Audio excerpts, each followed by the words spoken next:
एक बार एक साधु जंगल में तपस्या कर रहा था कि तभी उसके पास एक हिरन आ गया। वो हिरन उसके चारों तरफ दौड़ने लगा और उसकी आहट से साधु की तपस्या भंग हो गई। साधु ने आंखें खोली। ओह, ये तो एक हिरण है। क्या तुम भूखे हो प्यारे हिरण? आओ मेरे पास, मैं तुम्हें कुछ खिलाता हूँ। हिरन साधु की तरफ बढ़ा और अचानक एक शेर में परिवर्तित हो गया। ये देखकर साधु बहुत डर गया और डरते डरते भगवान से प्रार्थना करने लगा।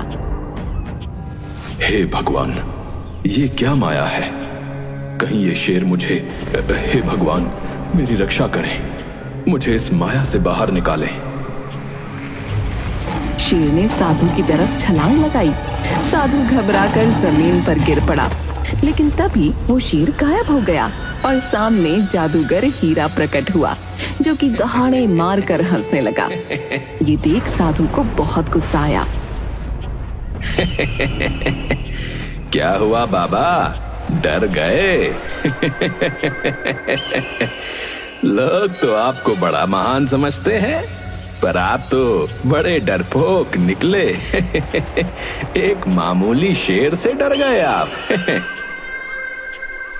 अच्छा जादूगर, तो ये तू कर रहा था? तेरी इतनी हिम्मत कि तू मेरा अपमान करे, मेरे साथ छल करे। जा, मैं तुझे श्राप देता हूं कि तेरा परिवार तुझे भूल जाएगा। तू अब से अकेला रहेगा और अकेला ही भटकेगा। यही तेरे छल की सजा है। अपना ये फालतू श्राप अपने पास ही रखो बाबा। मैं किसी श्राप व्राप को नहीं मानता, और मेरा परिवार ऐसे कैसे मुझे भूल जाएगा। चलो मैं तो चला।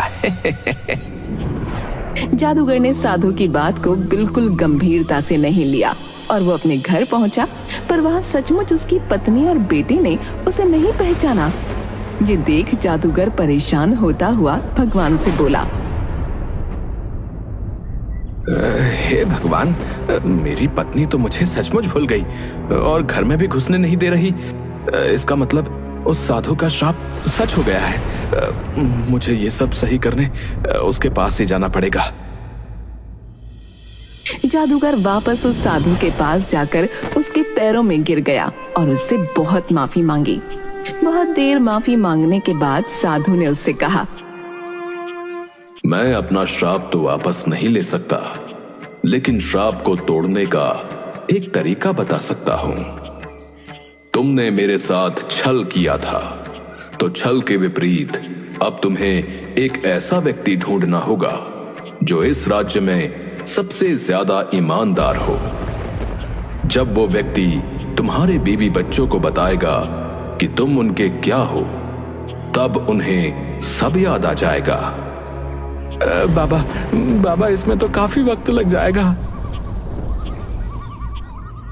हाँ, लेकिन तुम कर्म करो, तुम्हें इसका फल जरूर मिलेगा। बस तुम जो भी करो उसे नेक दिल से करना। ये सुनकर जादूगर ने साधु को धन्यवाद कहा और सबसे ईमानदार व्यक्ति की खोज में निकल गया। दूसरी तरफ पड़ोस के गांव में एक सब्जी वाला रोहित अपनी बीमार मां के साथ एक छोटे से कच्चे मकान में रहता था। वो हमेशा ईमानदारी और मेहनत से काम करता था। भैया 1 किलो आलू दे दो। जी अभी देता हूँ। रोहित ने आलू तोले और ग्राहक को दिए।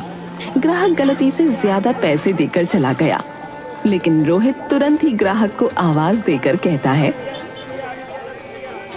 भाई साहब, आपने ज्यादा पैसे दे दिए। ये लो आपके बाकी पैसे। अरे धन्यवाद भैया, तुम तो सच में बहुत ईमानदार हो। अब तक तो सिर्फ सुना था तुम्हारे बारे में, आज देख भी लिया भैया। अरे इसमें धन्यवाद कैसा, ये तो आपके ही पैसे हैं। रोहित इसी तरह ईमानदारी से अपना जीवन जी रहा था कि तभी उस गांव में जादूगर हीरा आ गया और उसने सबसे ईमानदार व्यक्ति की तलाश शुरू की। उसने गांव के कुछ लोगों से सवाल पूछने शुरू किए। नमस्कार। क्या आप मुझे इस गांव के सबसे ईमानदार व्यक्ति के बारे में बता सकते हैं? अरे, इस गांव में सबसे ईमानदार तो मैं ही हूँ। मैंने कभी किसी को धोखा नहीं दिया भाई। अच्छा, धन्यवाद। हीरा ने दूसरे व्यक्ति से पूछा तो वो बोला, मैं ही इस गांव का जो है सबसे ईमानदार व्यक्ति हूँ। हाँ, लोग मेरी सच्चाई की कसम खाते हैं भैया, कसम। हाँ,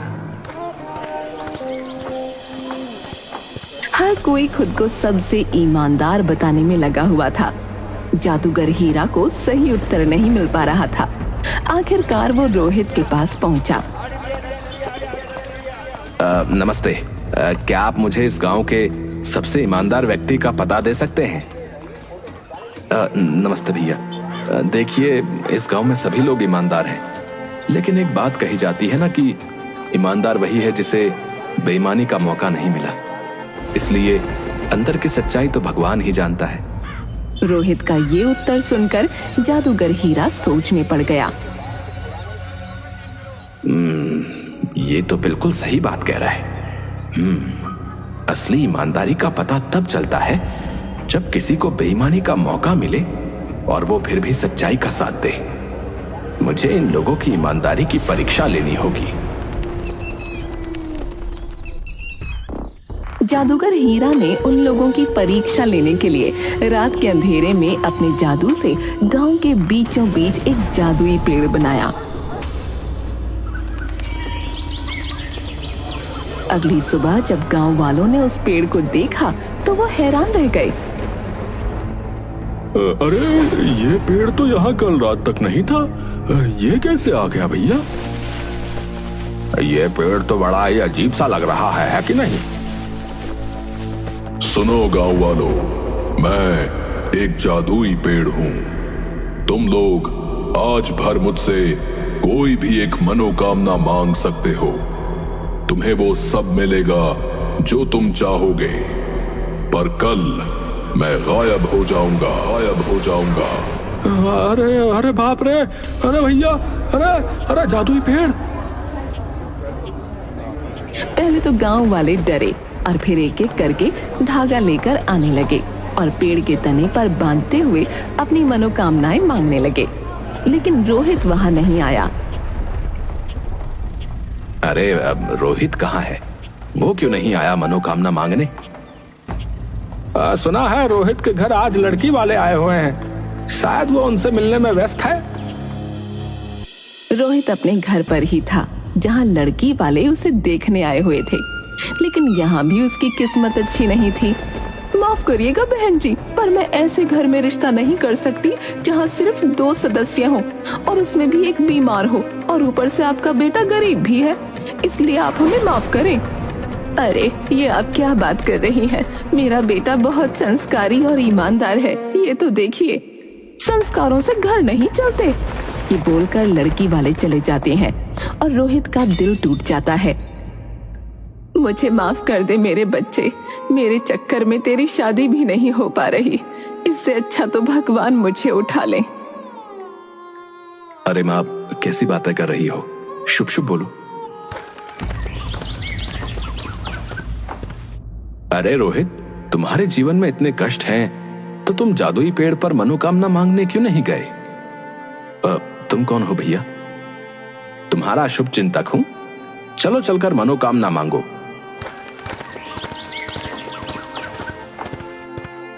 रोहित जाता है और मनोकामना मांगता है।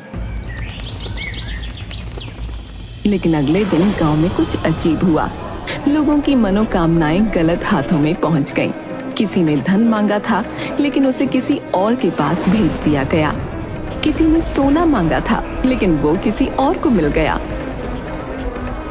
ये क्या हो रहा है भैया? मैंने तो धन मांगा था, लेकिन मेरे पास तो किसी और की चीज आ गई। हाँ, मेरे पास भी कोई अजीब सी चीज आ गई है जो मैंने नहीं मांगी थी। रोहित के पास भी एक हीरों का हार पहुंचा, जबकि उसने तो अपनी माँ की सेहत मांगी थी। वो तुरंत बाहर निकला और आवाज लगाई। ये हीरो का हार किसने मांगा था? ये मेरे पास आ गया है। मैंने हीरो का हार मांगा था, ये मेरा है। रोहित ने बिना किसी झिझक के वो हीरो का हार उस व्यक्ति को दे दिया। ऐसा करते ही उसकी माँ की सेहत ठीक हो गई। ये देखकर जादूगर हीरा को यकीन हो गया कि रोहित ही सबसे ईमानदार व्यक्ति है। लेकिन तभी और लोग भी बाहर आने लगे जो अपनी चीजें वापस कर रहे थे। अरे मेरे पास ये सोने की ईंट आ गई भैया, ये जिसकी भी है वो ले लो। अरे हाँ, ये मैंने मांगी थी। मेरे पास ये मोतियों से भरा हुआ संदूक आ गया है, ये किसका है? ये मेरा है, लाओ मुझे दे दो। बाकी लोगों को भी अपनी चीजें वापस करते देख जादूगर हीरा परेशान हो गया।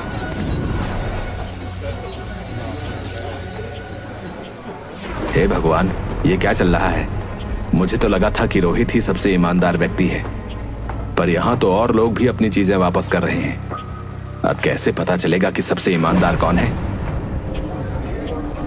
वो ये सब सोच ही रहा था कि तभी उसे एक विचार आया। यहाँ पर शायद लोगों ने ईमानदारी इसलिए भी दिखाई क्योंकि ये बात पूरे गांव के सामने थी। अब मुझे कुछ ऐसा करना पड़ेगा जो अकेले उनके लिए हो, तब पता चलेगा कि ईमानदार कौन है। ईमानदारी की असली परीक्षा अकेले में ही होती है।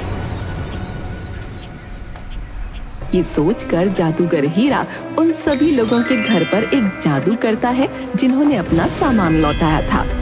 उन लोगों के घरों के आंगन की जमीन हिलने लगी और अचानक वहां से मिट्टी हटने लगी। अरे मुझे बाहर निकालो, अरे मुझे बाहर निकालो भैया। ये क्या हो रहा है? ये कैसी आवाज है? बेटा, हमारे आंगन में जरूर कोई खजाना है। मैंने अपने बड़े बूढ़ों से सुना है कि खजाना ही ऐसे आवाज देता है। ये आप क्या बोल रही हो माँ? अरे मैं सच कह रही हूँ, चाहे तो तू खुदाई करके देख ले। बाकी लोगों के घर भी यही हो रहा था। वो सब लोग खुदाई करते हैं और खजाना निकल आता है। खजाने को देखकर सबकी आंखें चौंधी आ गईं। हे भगवान, तेरा बहुत बहुत धन्यवाद है, मैं तो अमीर हो गया है। अरे बाप रे, इतना बड़ा खजाना! देखा, मैंने क्या कहा था। ये तो सचमुच खजाना है, लेकिन मैं इसको नहीं रख सकता। जमीन में निकले खजाने का हक राज्य का होता है। मैं इसे राज्य को वापस कर दूंगा। अरे तू पागल हो गया है क्या? ऐसा मत कर। इस खजाने की मदद से तेरी शादी हो सकती है। नहीं माँ, मैं जो करूंगा मेहनत और ईमानदारी से करूंगा, ऐसे नहीं। रोहित वो खजाना लेकर घर से निकला और राज्य को वापस कर दिया। ये देखकर जादूगर हीरा को यकीन हो गया कि सबसे ईमानदार व्यक्ति वही है, क्योंकि और किसी ने खजाना वापस न किया था। फिर वो रोहित के पास पहुंचा और उसे पूरी बात बताई। मैंने उस साधु के साथ बहुत बुरा किया, इसलिए उन्होंने मुझे श्राप दे दिया। और इस श्राप को तोड़ने का सिर्फ एक ही तरीका है कि इस राज्य का सबसे ईमानदार व्यक्ति मेरी पत्नी और बच्चे को मेरे बारे में बताए। इसीलिए मैं तुम्हारे पास आया हूँ, क्योंकि तुम ही इस राज्य के सबसे ईमानदार व्यक्ति हो। पर मैं कैसे मेरी इतनी सी बात मान लो, बदले में मैं तुम्हारा जीवन बदल दूंगा। तुम्हें धनी बना दूंगा, जिससे तुम्हारी शादी भी आसानी से हो जाएगी। नहीं, इसकी जरूरत नहीं है। मैं तुम्हारा काम कर दूंगा। मुझे कोई रिश्वत नहीं चाहिए। रोहित जादूगर हीरा के परिवार के पास गया।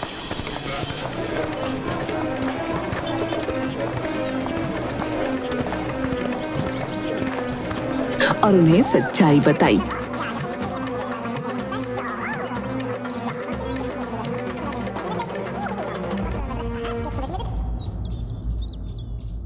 बहन जी, ये आपके पति जादूगर हीरा हैं। इन्हें एक साधु के द्वारा शाप लगा था, जिस कारण आप इन्हें भूल गई थी। रोहित के मुंह से ये सुनकर जादूगर हीरा की पत्नी और बच्चे को सब कुछ याद आ गया। अरे हाँ, मुझे सब याद आ गया। हीरा, तुम कहाँ थे इतने दिनों से? पिताजी, आप कहाँ चले गए थे? जादूगर हीरा ये देखकर खुशी से रोने लगा और उसने उन्हें पूरी बात बताई। धन्यवाद रोहित, तुम्हारी मदद से मेरा परिवार मुझे फिर से पहचान गया। मैं तुम्हारी मदद करना चाहता हूँ, कृपया मुझे करने दो। नहीं, मैंने तुमसे पहले ही कहा था ना, मुझे कोई रिश्वत नहीं चाहिए। तुम्हें कसम है कि तुम मेरे लिए कोई जादू नहीं करोगे। ये बोलकर रोहित वहां से जाने लगा, लेकिन तभी उसकी ईमानदारी से प्रभावित होकर जादूगर हीरा की पत्नी ने कहा, रोहित, आपकी शादी हो गई है क्या? जी नहीं। तो क्या आप मेरी बहन से शादी करेंगे? आप जैसे ईमानदार व्यक्ति से शादी करके मेरी बहन धन्य हो जाएगी। रोहित ये सुनकर हैरान रह गया और उसने हाँ कर दी। और कुछ इस तरह रोहित की ईमानदारी ने उसे न सिर्फ गांव में सम्मान दिलाया, बल्कि एक अच्छा जीवन साथी भी। जादूगर हीरा और उसका परिवार भी फिर से खुशहाल जीवन जीने लगा और रोहित ने अपनी सच्चाई और मेहनत से एक नई शुरुआत की।